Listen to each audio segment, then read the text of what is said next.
Hi, and thank you for tuning in to Lunch Talk with the Carters. I am your hostess, Star Carter. And I am your host, Michael Carter. And we just come to tell you all that it is time to get the show started.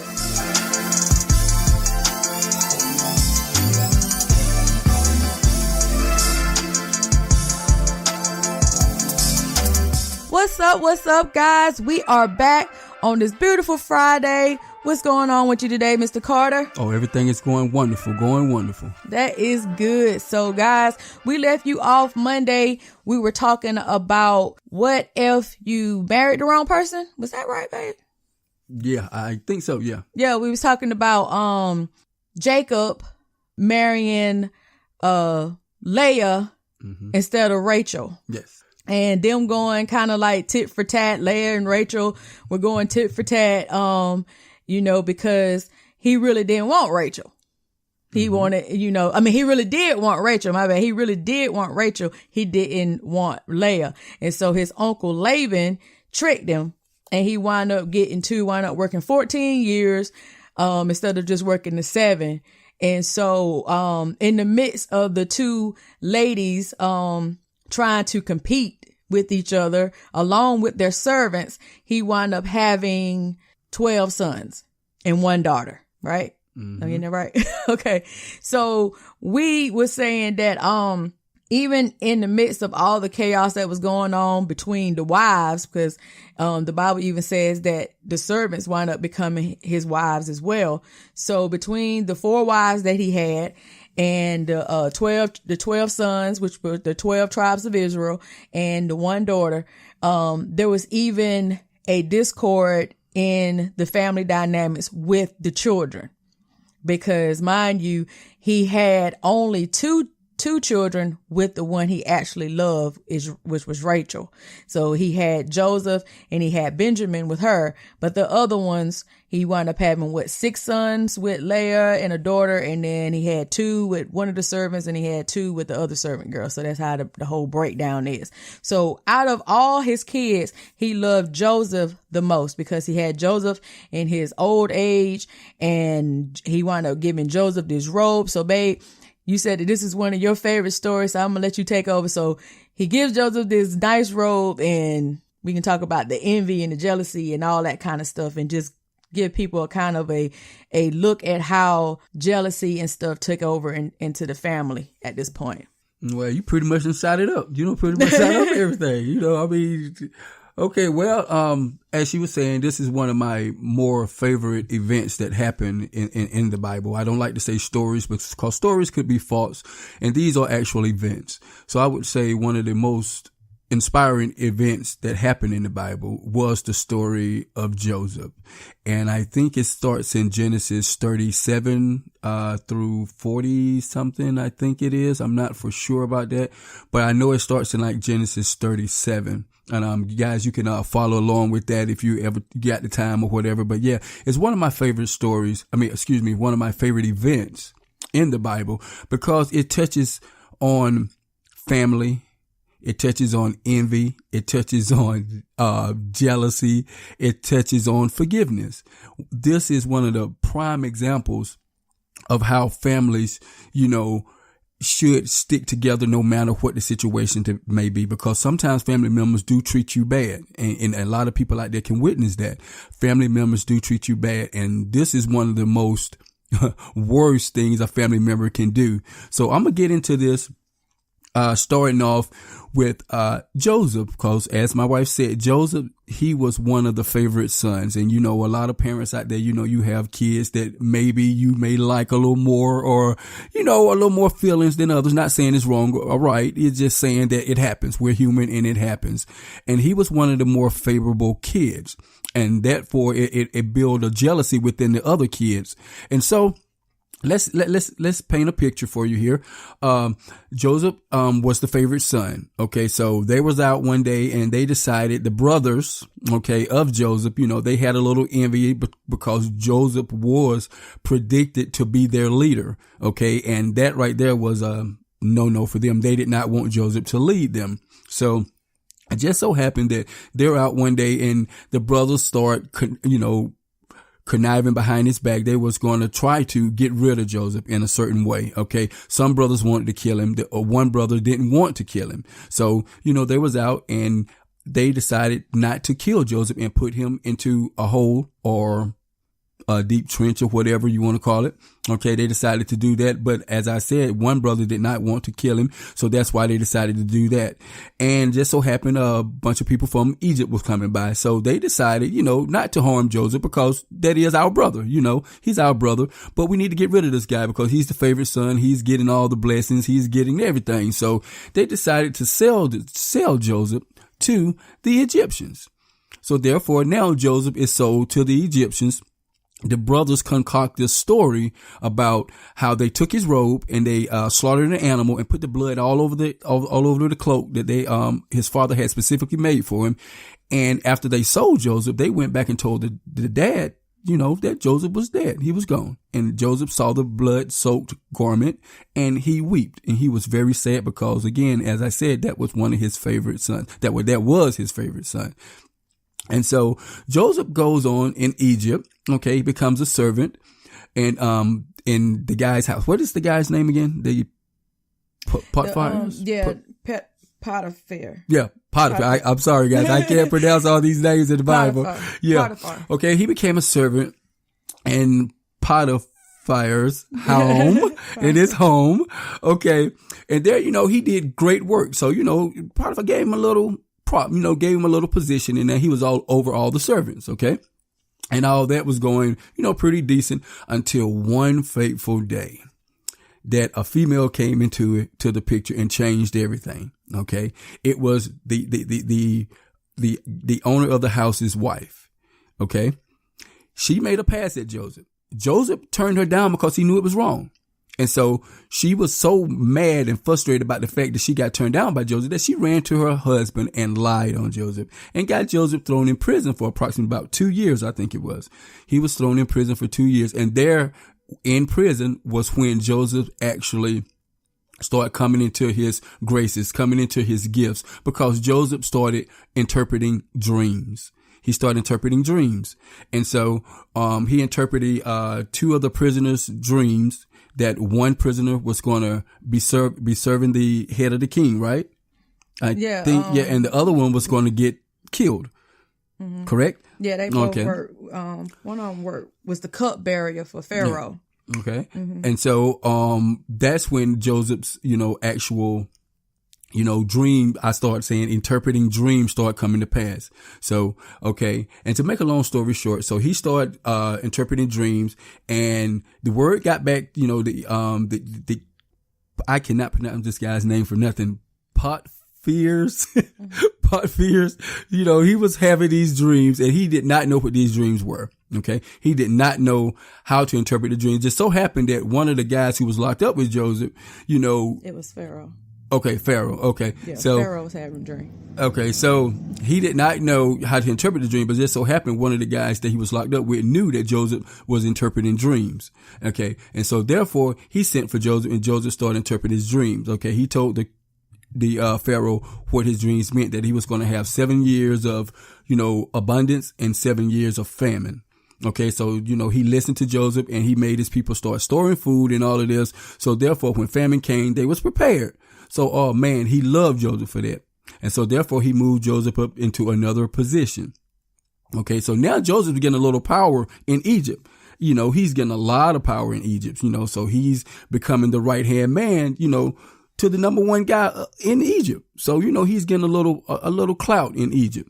And so happens, I'm just making a long story short. We're going to go back into it. But so happened, famine touches the land where his family was. So they came to Egypt searching for food and all of this.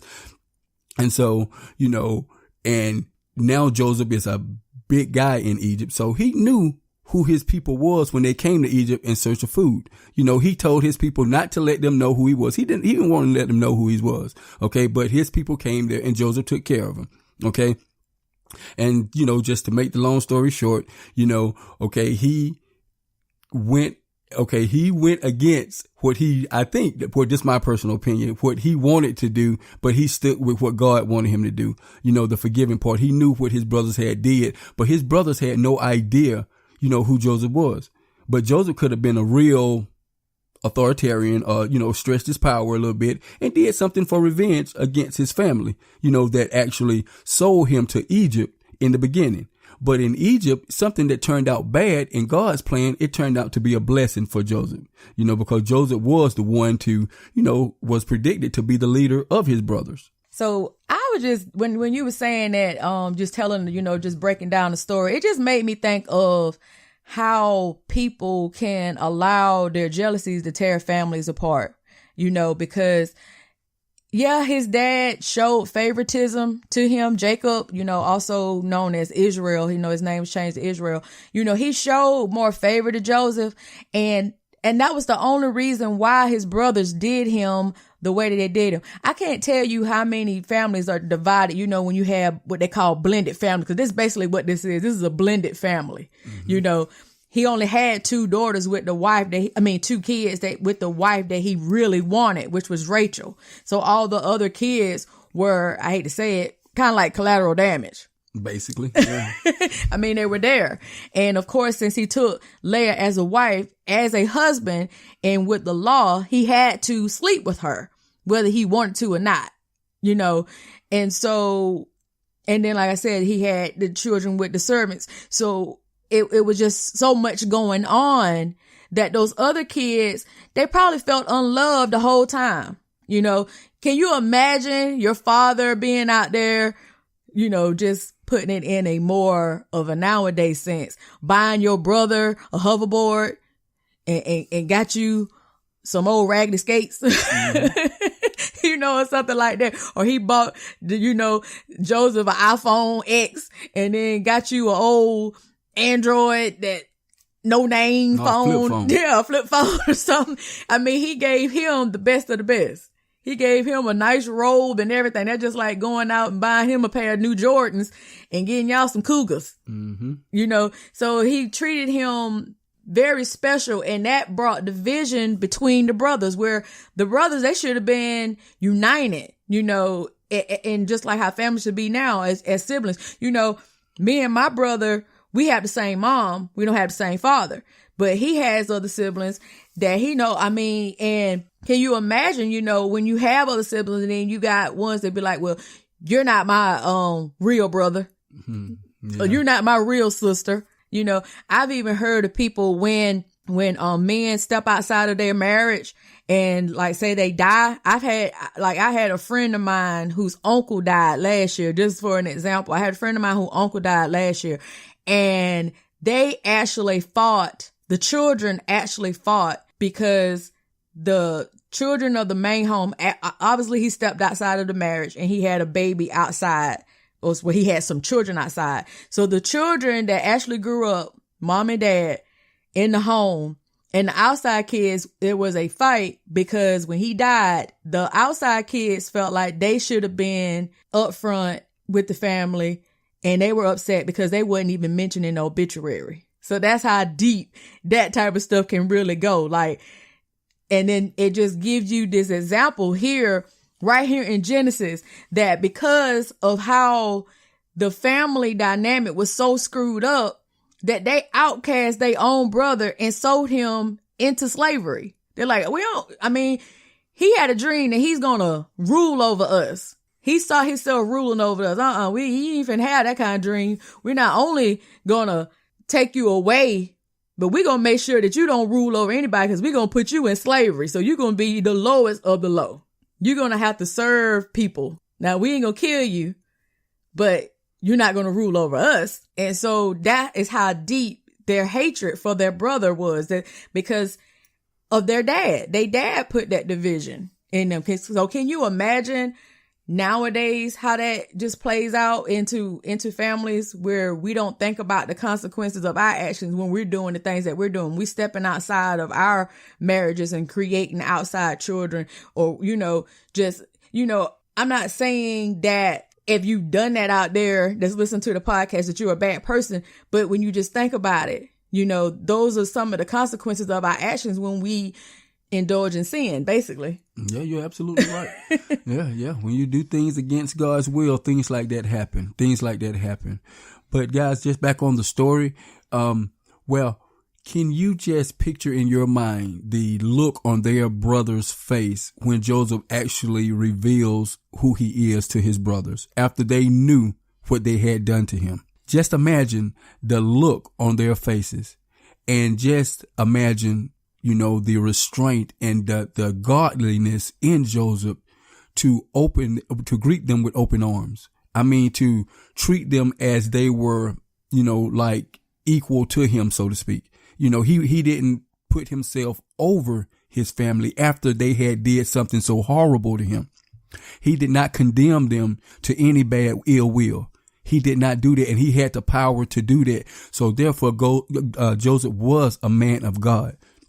He practiced forgiveness. That's the part that I love about this actual event, because of the forgiveness of Joseph, because Joseph could have had done terrible things to his family, because he was the leader of the people in Egypt. He was one of the top ranked people in Egypt. He had the power to do certain things. And when he actually restrained himself and he actually God came into him, and he did not do anything revengeful to his family. See, we could put that in today's society. When someone hurts you, as Joseph's brothers did him, the first thing we want to do is get revenge. That's the first thing we want to do. It breaks up families. The enviness, the hatred comes in when someone done something to you that you think has hurt you.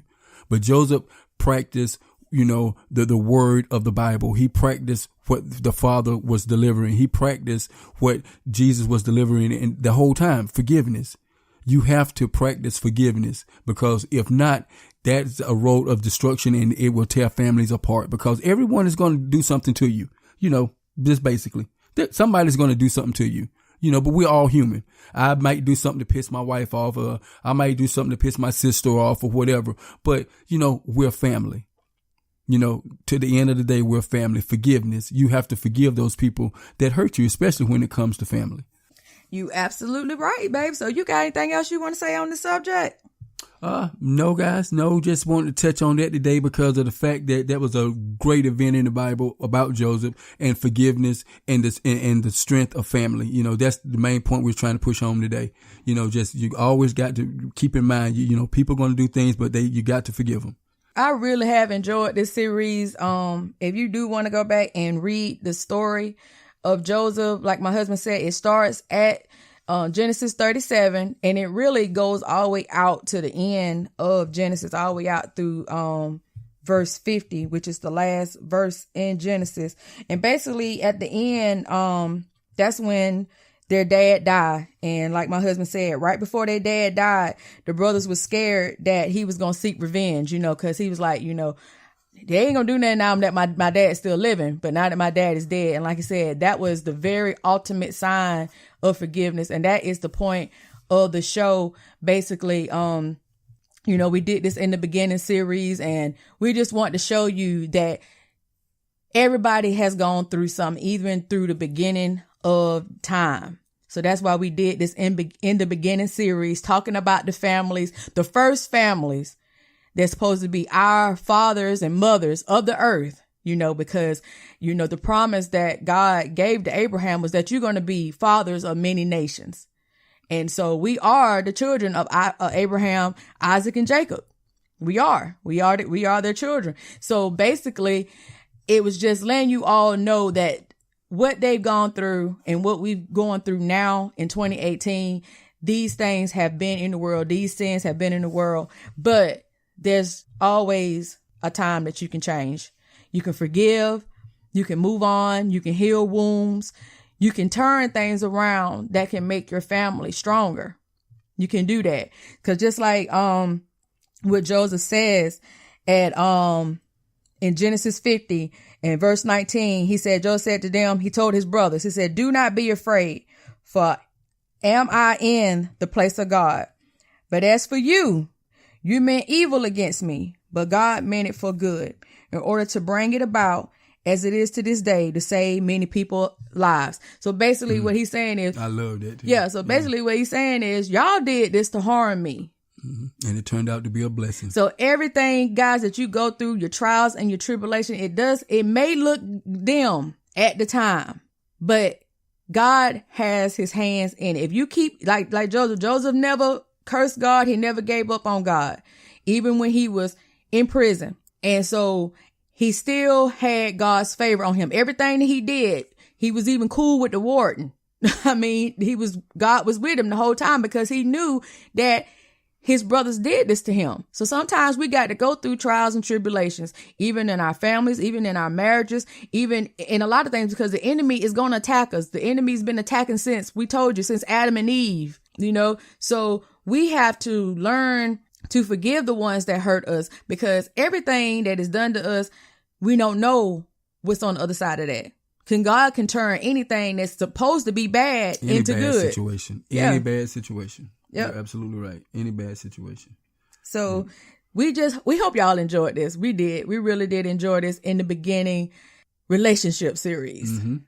Yes, it was really good. It's an eye opener, guys. It's an eye opener. That's the main thing why we're doing this eye opener. It's letting you know that the things that we're going through today has been there all through time. But it's just strength in the word to get us through those bad times. Like in the beginning, God was there to help them through all those bad times. And he's still here now, guys. He's still here now. So it's strength in the word. It's comfort in the word. Whenever you get in those hard times, just fall to your knees and just pray. Just pray on it.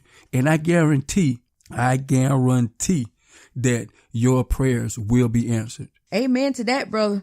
Well, we always appreciate you guys tuning in to Lunch Talk with the Carters. We love having these conversations. So when we come back on Monday, I got a topic that I want to talk about, babe, and I'm going to tell you now what it is. I want to talk about the lack of affection in relationships. Okay, that's interesting. Okay. Lack of affection in relationships. And how can you deal when there is a lack of affection in your relationship? How can you bring affection back into a relationship that has possibly gone sour, or there's some things that's going on? So we're going to come back. We're going to talk about that. So like I said, this is the end of the In the Beginning series.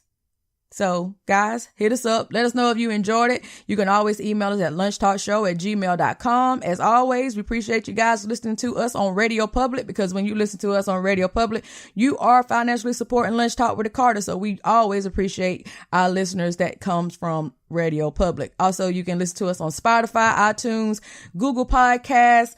You can listen to us on YouTube, Castbox. There's a whole bunch of them. Just Google us up, Lunch Talk with the Carters. And we got a new shirt coming out, guys, that's already on Amazon. I am trying to get the links and stuff to go on our Facebook page and our Instagram, but it is a couple's shirt.